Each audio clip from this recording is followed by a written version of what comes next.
Welcome to Catholic Homeschool Radio, where we begin conversations to help parents enrich their lives and make practical decisions for the future.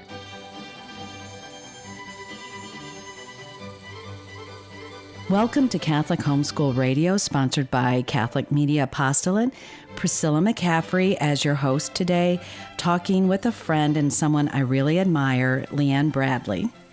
I enjoy doing this podcast, Leanne, because I get to sort of institutionalize what a friend has done who has made life so much better for other families in our homeschooling group. So I've seen what you have done, and I would love for other people to know more about it. I do talk to other moms about co-ops. Some moms are activists in a certain way. Others have programs in their homes or have set up sports teams. And mainly these are moms who are just looking for a better way to do homeschooling or round out their kids' formation.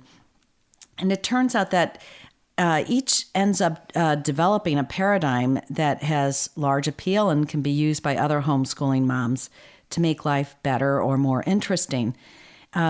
So often the mom is just using a natural talent to move something along, but it turns out that other people want to imitate her in a particular area.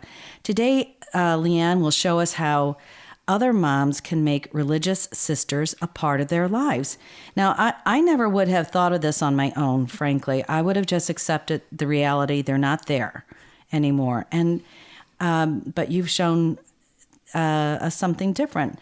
And you've done it so that it looks so normal and makes me think that this should be actively pursued in other areas. So thank you, Leanne, for joining us. Well, thank you for having me. My pleasure. For years, Leanne has had sisters from religious orders to her house. Actually, she corrected me earlier. It's one order in particular. And so you're going to talk to us about them as well as the other order that gets you involved in so many activities. And so she sets up a kind of a schedule with them, and then she extends an invitation to the many dozens of Catholic homeschool families in our area. And again, our group is called the St. Monica families. The sisters, I've also seen them at the Bradley annual pumpkin party. Yes. Which is an awesome event and has all the happy elements of an October celebration you think only happens on movie sets. We all love it, Leanne. You know that. Leanne runs a great kitchen and has a flair for chemistry and fun. Her home could have a Nanny McPhee emerge at any time. And I admire her greatly because she upholstered a Victorian sofa in black polka dotted cloth, and the polka dots were kind of neonish. Definitely loud. It was fun. It was great. Leanne, so you ran a lab before you were married, right? I was a biochemist. I didn't run the lab, but yeah. Okay. I did HIV research for several years before we got married. Okay, and was that in New York City? For a year, I was in New York City at the Aaron Diamond lab. I don't even know if they're there anymore. Uh-huh. And then for a couple years at Letterly Laboratories in Pearl River, New York. Okay, and then do you have a PhD at this point? No, okay. No. I'm just been very lucky and had jobs that were advanced for the degree I have. I only have a bachelor's. Oh, really? But, So you just got right in there. Yeah. Well, at the time, no one wanted to work with HIV, so you got to move along quickly if you were willing to work. Well, I'm grateful for all the studies that were done in that area.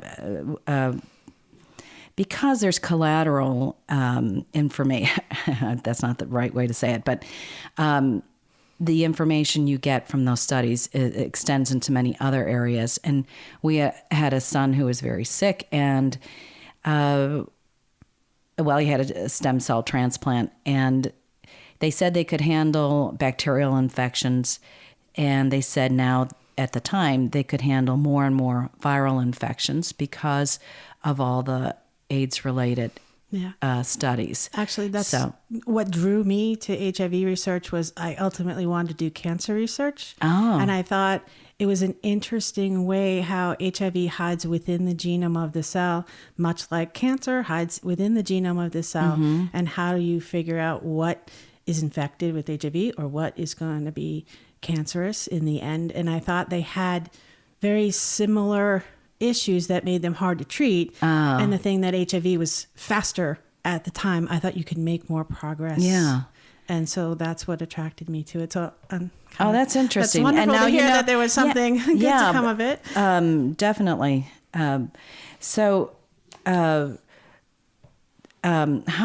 So you did get married, and then you had 7 kids. Yes. We have 7 wonderful children and 1 wonderful child in heaven, and it's been a joy actually just to have so many kids. I didn't ever think that was going to happen in my life. You said you were terrified of totally. the idea of having kids. Totally terrified. I love to hear that because you make it look like a breeze thanks. and something. But you know what? What you do have is that sense of joy and wonder. It seems to me. So you had that kind of anticipation of terror beforehand, but now you just can't believe how. Wow, it really does work. It's kind of fun how God's the really chemistry's good, right? good, right? God's really good. He really bailed me out when I said yes. He was so generous. He gave me the best of all husbands. Yeah, He's the middle of 13. So when I didn't know what to do when I had children. Oh my gosh. When we had children, he showed me how to change a diaper and how to deal with diaper rash and you name it. I didn't know how to do it and he did. Okay. And I didn't know that was one of his qualities. So but good. It's just so, it came naturally to him. Thank God. So then he didn't have any fears and could kind of walk you through things. Yeah. And that's so necessary. Of course, that's a topic for a whole nother podcast. But honestly, what I see now are so many girls have never seen baby care modeled. They have no idea what's involved. And they're reading stuff all the time. They've got too much information and not enough common sense, Their fear, and there's a lot of will fear. come naturally. Oh my they gosh, fear, they don't know anything, and that's how I was.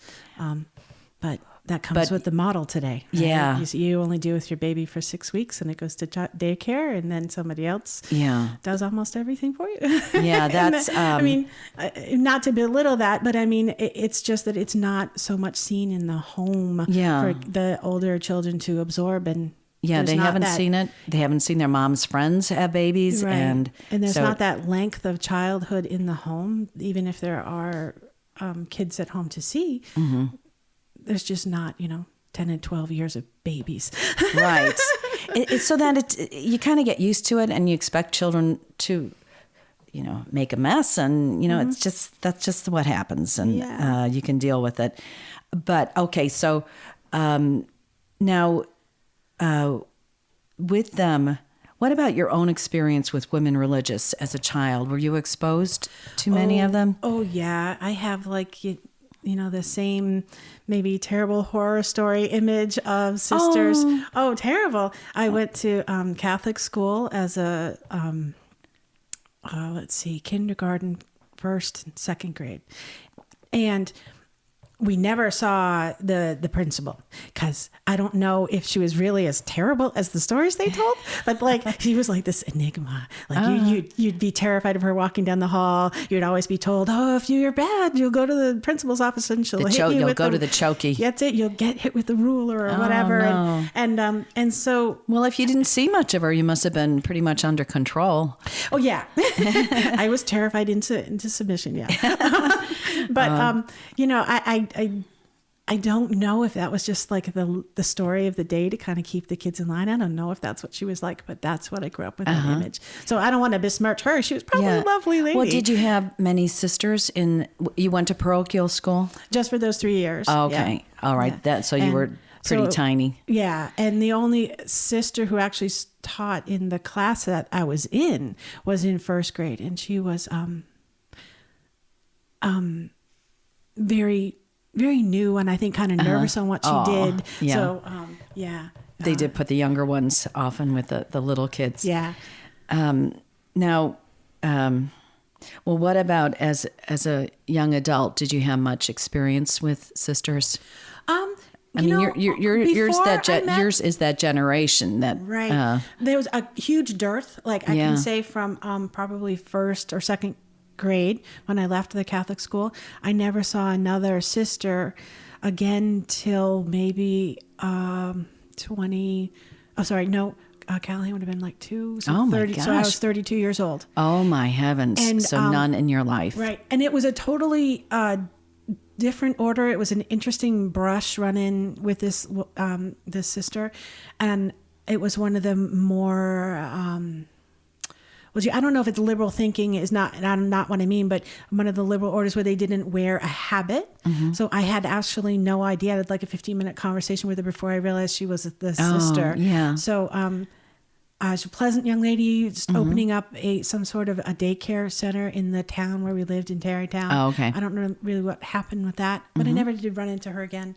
And then after that, I wouldn't have had another run-in really until I sent Callahan to Catholic school, my eldest.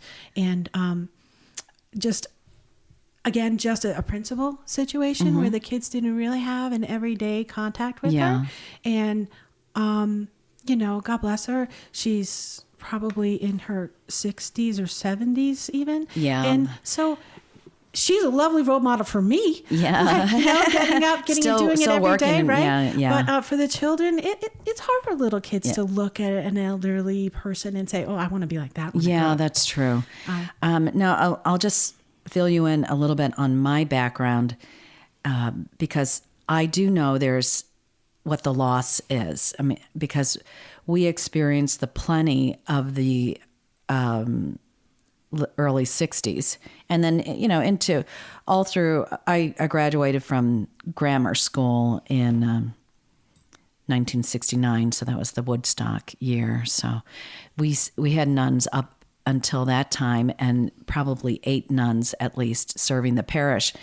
And so, I grew up in St. Louis, and it was common to, if you ran into a newcomer, it was just common to say, oh, what parish did you grow up in? Because every parochial school had, as part of its brand equity, a woman of a certain order.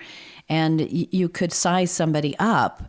In some ways, we didn't know we were doing this, but we could understand that where that person was coming from by knowing the parish they were in.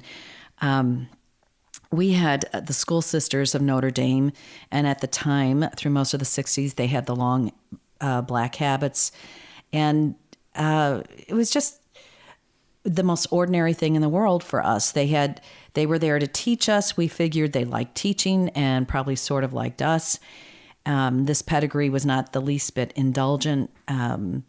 There were no sweet Italian nuns, which I've seen more of on in the Northeast. They were pretty much from the neighborhood DNA pool, mostly German and Irish, very hardworking.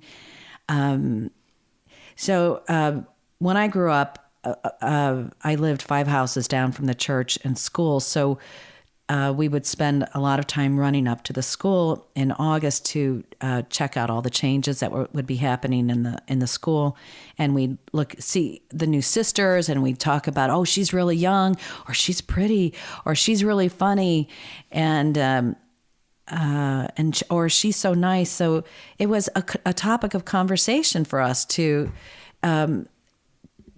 talk about the sisters and to know them and to get to know them. And they knew this was going on, and this they would let us, or we would help them out, and we'd help set up the classrooms and clean desks. And believe it or not, we would unscrew the grills under the lockers, pull out to get all the dust. Oh, wow. Because nuns were supposed to have clean environments. Yeah. And no dust in hidden corners, which it was a metaphor for life. Oh. Yeah, don't you think? And it was really beautiful because we could also help in the sacristy. And there would be a lot of cleaning the wax off the candles. That was a huge job. And we could lay out the vestments.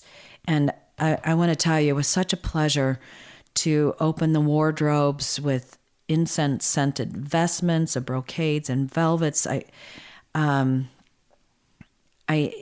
think it was such a privilege. And in those days, we were still putting maybe a little tissue on our heads for the letter of the law. Yep. But, if we went up in our play clothes to help out, and they would bring us into the sacristy, and then sometimes they'd take us into the sanctuary.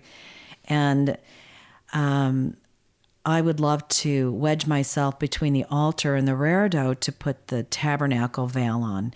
Mm-hmm. And at the time, I used to think, why don't they do this themselves? This is such a great privilege to be touching the tabernacle. And I had to, I think, it only took me 50 years, but I think the nuns purposely let us have these privileged I'm so tasks. sure they did, because I'm grateful that's how they treat us. Yeah. They were exposing us to the things of God and these privileged tasks. And I thank them. I ask God to bless them. And I'm so sorry that my kids haven't had that seasonal experience with religious nuns.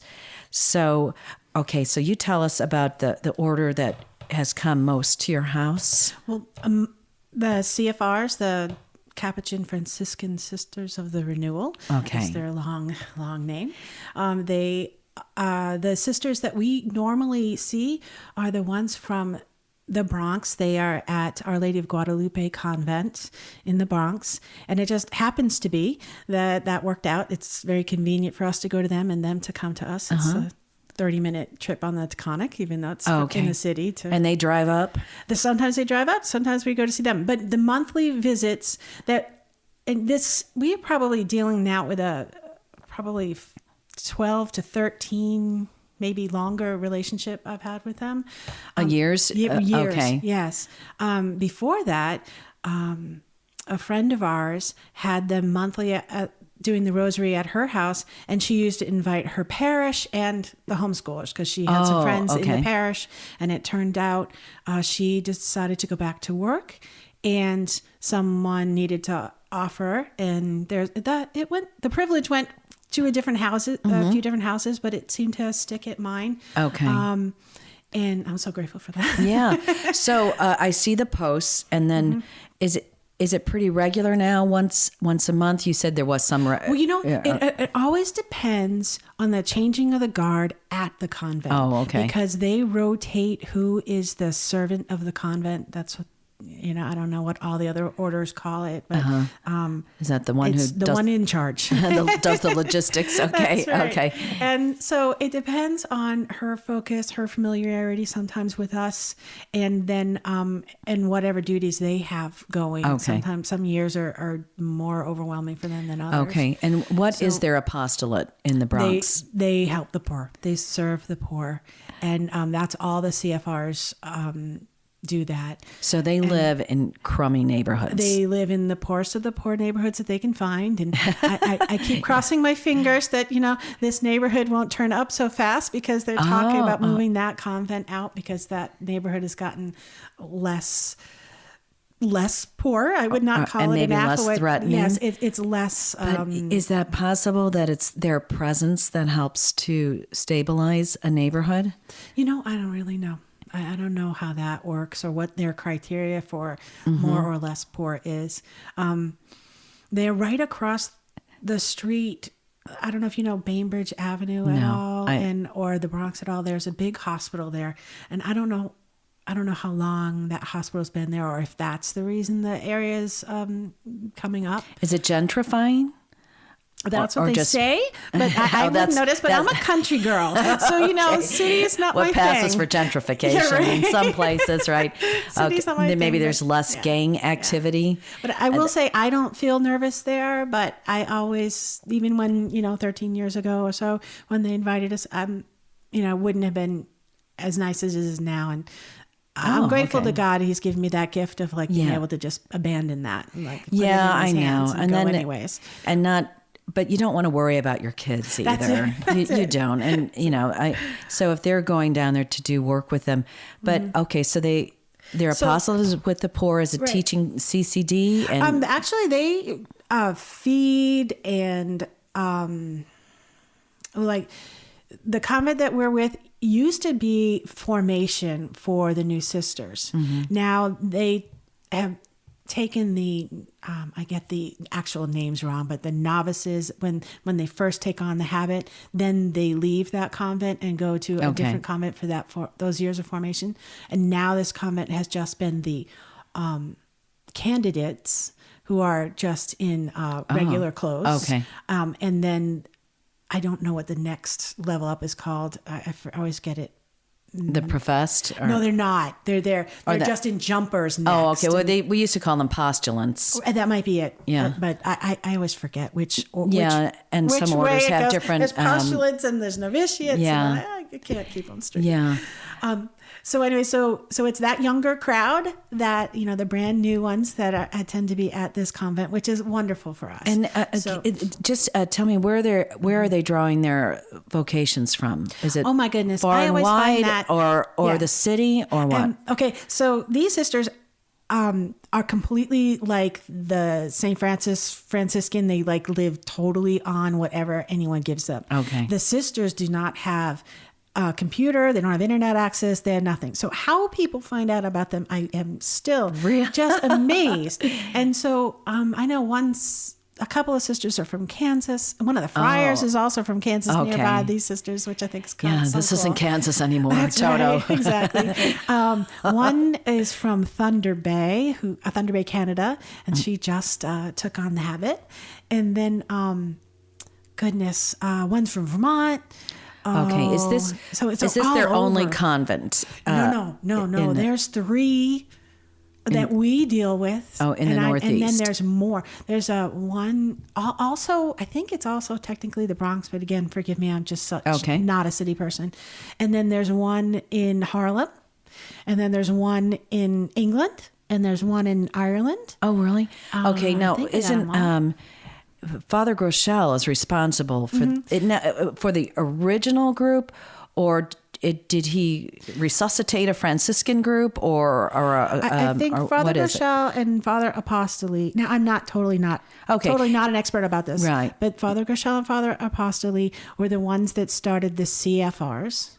So it's, I guess, if I have it correct, I thought Father Groeschel before that was a Capuchin, which is also a renewal order of the Franciscans. So that's kind of funny, right? Yeah. The renewal of the renewal order. They definitely have his mark. Oh, my. Yeah. Which means you got to have a sense of humor. Oh, my gosh. Okay. Yeah. So if we can turn to like my first meeting with them, as we were talking about, my previous experience with sisters in general, of like, okay, like totally scared of them. Like, I don't want to, get in trouble, to like being at this lady's house, and these young women, like totally young women, were like playing with the kids, like not necessarily ignoring the adults, but like mesmerizing the children. Really? They just wanted to talk to them. They were so engaged. They had their kids. veil. These were not the candidates. Right, these were right. But it didn't really matter because they were giving, some of them were candidates, some were white veil, so postulants, novitiates, novices, novices, and then the black veils where they professed. And there was one friar there who was hysterical. He was like 6.5 feet tall. Oh my gosh! Like this tiny, like skinny, like so tall. So like, and he even looked taller than the 6.5. And he had this super British accent. Oh, really cool. And so he's mesmerizing all the boys. They all wanted to talk to him and like, hear his story, or, or he, would engage them. And that was the great thing, was they were not like the sisters that I had met, who were like, they're busy doing their work. So, you're either learning something for them, or they're telling you to keep in line because we're, having a fire drill or whatever. These sisters were like talking to these kids and wanting to hear the kids' stories, really engaging, such great back and forth. And they were so young, and the joy that we just all came home and talked about the joy. Yeah, that's what I've noticed. I have noticed that the priests they're always a lot of fun. They're funny, but the sisters are joyful. Oh my! And now I thank God I had that experience too as a child. So it's not something new. There was so much tension in the 60s, though. That was a very, very difficult time for religious life, for serious religious life too. But these sisters are wonderful. And okay, so do they teach CCD in the Bronx? Do they set up? Do they work with the parishes, or is it they're pretty much dedicated to setting up soup kitchens or? Well, each convent does a little tweak. They do things differently. In Harlem, they have a soup kitchen, and there's a little school associated with that parish that they're at. And again, because they do it so Franciscan, they only live also where they're offered a place to live. So sometimes it's parishes that had convents teaching at their school that are now empty. So they offer them to them. So they live where they're offered. And then so at that place, they also run like a little summer camp for the kids at the school, and they're often in just making relationships with the kids. I never hear them talking so much about that they're teaching religion, because they so have they're that just all being day, right? neighbors. As far as I know, I mean, loving neighbors. And I think they're just engaging with the kids, just reminding the kids by their presence and their joyfulness how much God loves them. Because they're living, those kids in that area of Harlem. That's not like, they're not in danger of moving from there anytime soon.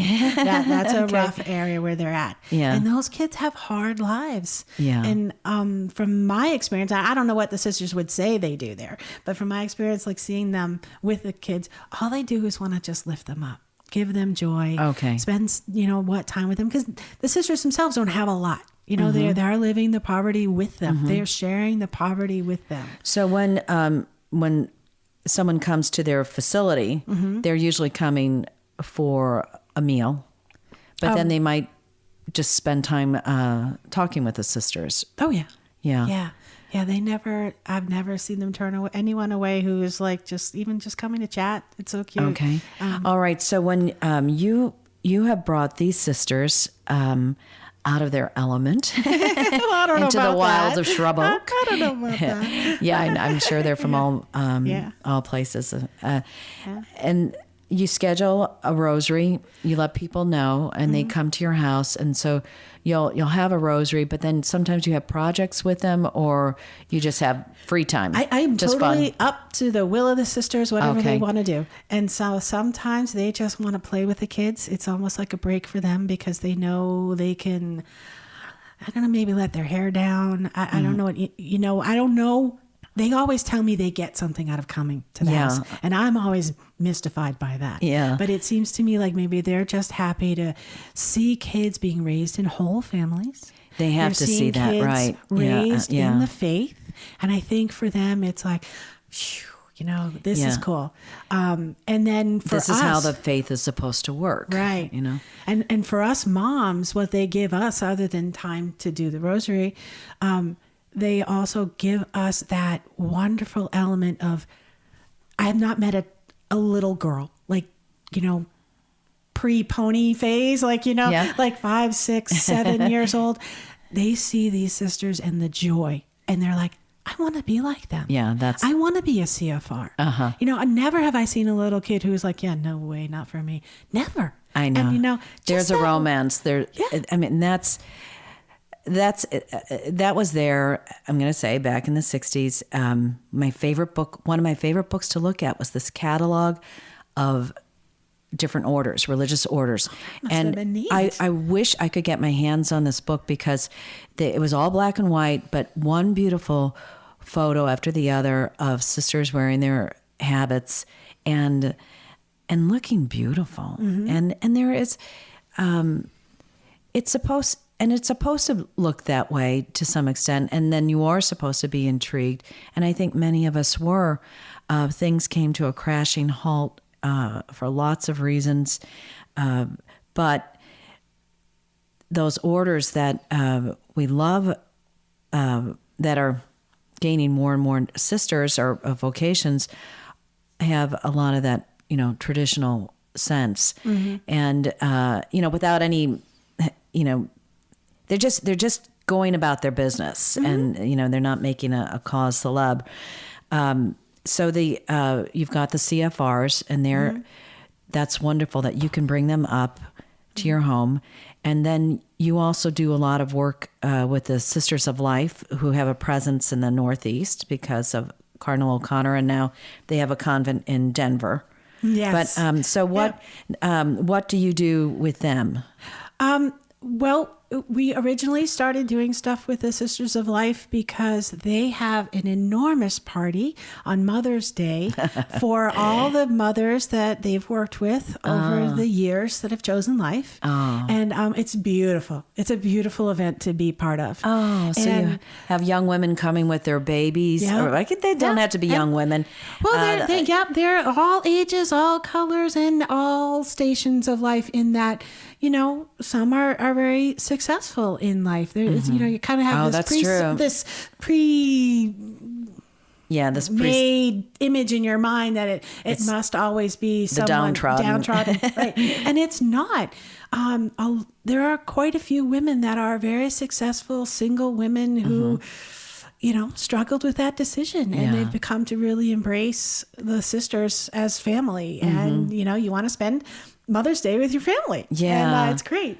And some of the gentlemen, some of the fathers have embraced life and, either married or stuck with their children in whatever capacity. Sometimes marriage is not the option for these families. It may not be a possibility. Yeah. But it's just beautiful. The event itself is beautiful, but it's a giant task because there's lots of women and there's lots of food that needs to be done. And because they want to make it a special day for the moms, they want to provide activities and childcare for the kids. Oh, that's good. And so so they have mass and then some recollection, or is it just? It starts usually with some activities, like just kind of like the kids have been on the bus or whatever, however they got, it's usually quite a ride. And so it's bring the kids. And when they invited us, it's a whole bunch of families, and you would recognize tons of the families. I don't know if I'm supposed to say on air, but no, of course. I see what you mean. Yeah, I don't have their permission. So, okay. But so the dads will go do things like play soccer with the boys, or my girls love playing with like 3, 4, and 5-year-old ages, and they just run around, and whether they're playing tag or just kicking a ball around, and my eldest daughter is, baby crazy like I am. So, some of these moms, it's, they don't have anyone else to hold the baby for them for 10 minutes to just let their arms have a break or whatever. And, babies love to be held more than they want to be put in a stroller. Right. So, gee, tag, I'll hold that baby. And, I'd be playing tag probably, but. and the sisters invite a lot of the homeschool families because they really need those men. They need the men to provide beautiful, loving, what a family can offer kind of perspective. Not so much for the moms, like, oh, hey, see what you could have and don't. Now, that's not what it is for. The children it's for need the to children. Be exposed to it's that. for the children to know that men do love you. Oh, there's not men out there trying to, be intimidating or whatever. Yeah. Just to love you because you're children of God. You don't have to have a special reason for, a man to want to play ball with you or make sure someone's not being mean to you. Because, there's still the struggles out playing soccer. There's, the tough kid who wants to be the bully. And there's the shy kid. And, to have grown-up Catholic men just be joyful is a beautiful witness to these kids. And so I'm always grateful for the sisters to invite us to that. But you must do other things with them too. I do. I know they offer retreats, right? I do. Yep. So have your daughters help them clean up and get things prepared? I know other people do that. Kids have been on retreats too. I'm sorry about the. We're creaking here. They offer retreats for the high school age and up. So my college and past eldest daughter has been on retreats there during college, and then my high school girls have been to the high school retreats.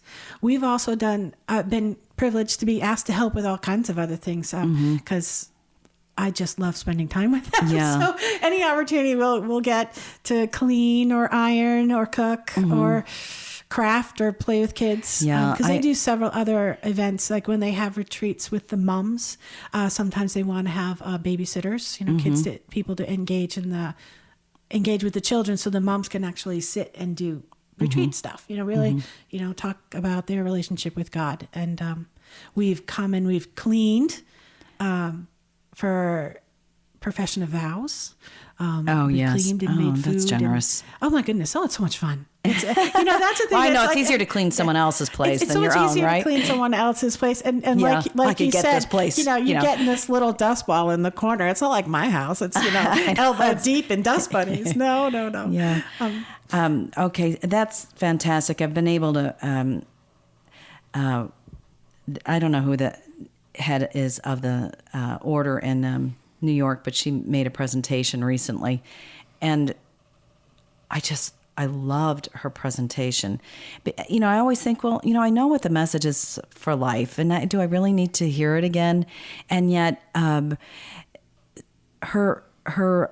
she was a very intelligent woman, and you could imagine that she came, from some corporate entity, and she really had it together. I know that there's interesting backgrounds, a lot of skills. NASA scientist. Oh, well, maybe she was a NASA scientist. It was very interesting to listen to her, and there was nothing patronizing about what she did either, which I realize is a huge gift, because for these young ladies or for anyone who goes there and gets their assistance, you don't want to be just an object of charity. And that's a real talent, and that's real love when you show that person, I love meeting you. I'm so glad God has put you into our lives. Yeah. And that was almost the way I felt she was towards us in the audience. I'm so glad I've been able to meet you ladies. It's an amazing gift. It is to spend time with the Sisters of Life. Yeah. Because they do truly teach you how to love other people better. And if you have the opportunity to become a coworker, you better do it. Well, thank goodness, thank you God, that they actually even give the coworkers days of training of thinking how to give that attention to someone to make them feel like you want to do, but you don't know how. Right. I mean, I'm the worst at that. I never know how to talk to someone I've never met before. And I always walk away thinking, boy, I probably didn't make them feel like I wanted to, And that was one of the greatest. That isn't true, folks. It's one of the greatest gifts I've received from the sisters, is just some coaching on how to get across what I want that person to think I think about them, or to know that I think about them. Okay. And it's really neat. Do they have these kind of workshops? Now that's when they have an end in mind, when they're going to be working with people. But what about just having a general workshop for moms? I mean, I would like that. They have given us days of retreat. Okay, and so I can't remember particularly that they spoke about that, but it's not uncommon. It's not uncommon for them to give little, and it doesn't take long for them to get their point across. So it's not surprising that I don't remember that they spoke about it. Oh, okay. Because it's just so simple. Yeah. A lot of the and if they make it look simple, right. But it was something that was clear to me was different and something I would like to imitate, but I need to be around them more. All right, so let's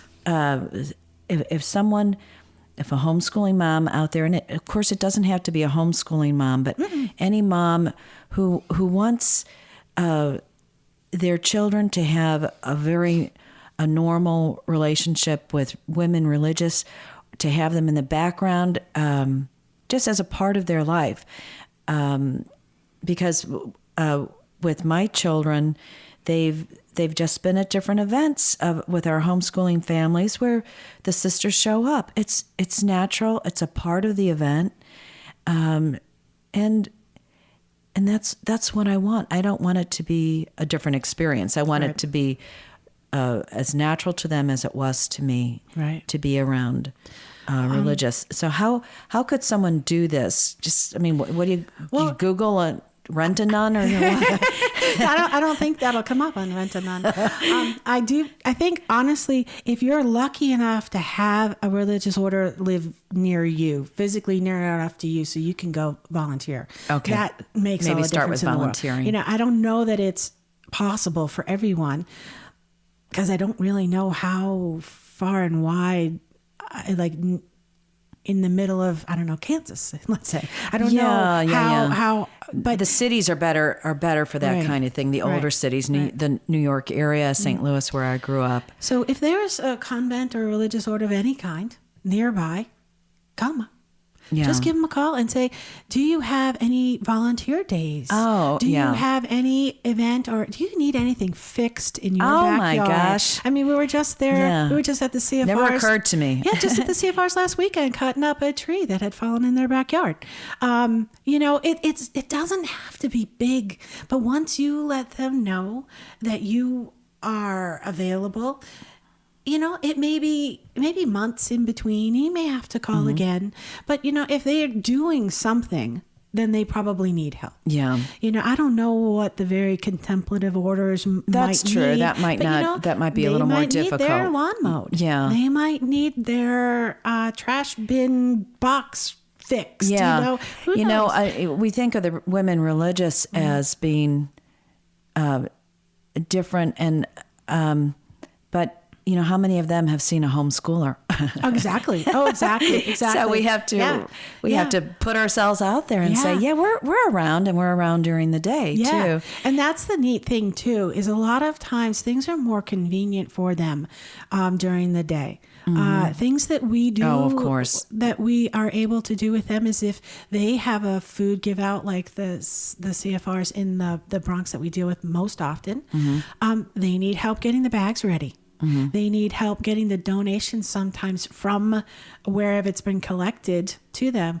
Or what we do too, to try and help out in a little way, is when they are generous, when they have the time and can come for the rosary, which I just love so much, that interaction with the children and for them. But I also try to make it work for them too. And they always say being there is the gift, but we always try to say, if you can come and if you could bring a food pantry item or a bag of food pantry items, then we'll do a little collection. Sometimes during the holidays, whatever they may need, you could give them a call. Maybe they want to give out hats to their the people that they work with. Okay. So you can start small, just start with your own family, but make it a point to introduce your kids to the sisters. And we also have the Dominican Sisters of Hawthorne here in New York, and they're a beautiful order. They have a lovely facility. I used to volunteer there many years ago before I had children. And then a few years ago, I went back, and they had plenty of volunteers. They couldn't fit me in. So that's a good problem. And I was happy to see that my daughter's friend has a little gig there every week. And that's wonderful for her. It's not far from her house, and she's able to drive there on her own. So that is one of those wonderful gifts of that's very liberating for your new driver, where you can have the car, you get yourself over to the sisters, and you're on your own. You're there by yourself, and you're learning to work with the needy and the sisters, and they're so appreciative.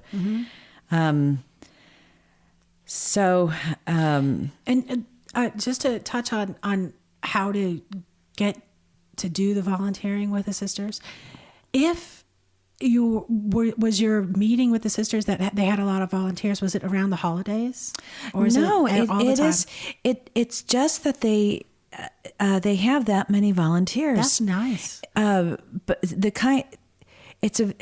their day is very it's very orderly, and they have X number of beds. They're almost always full. They know exactly what they need, and and what people can do for them. So it's and things don't change in a sense. The needs are pretty much the same. Okay. And so that you can have a volunteer base that is just, they're going to be there and do these simple tasks. Right. And I don't know what their endowment is. They don't take any money from their patients. Wonderful. And they're not even supposed to. And I know they don't take money from the families of the patients, but the facility is maintained in a very lovely way. It's so peaceful. Oh, that's great. It is great because cancer, they take care of the terminally ill with cancer, and it's so awful. But you step into this place, and the chapel is right there, and there's just such tranquility.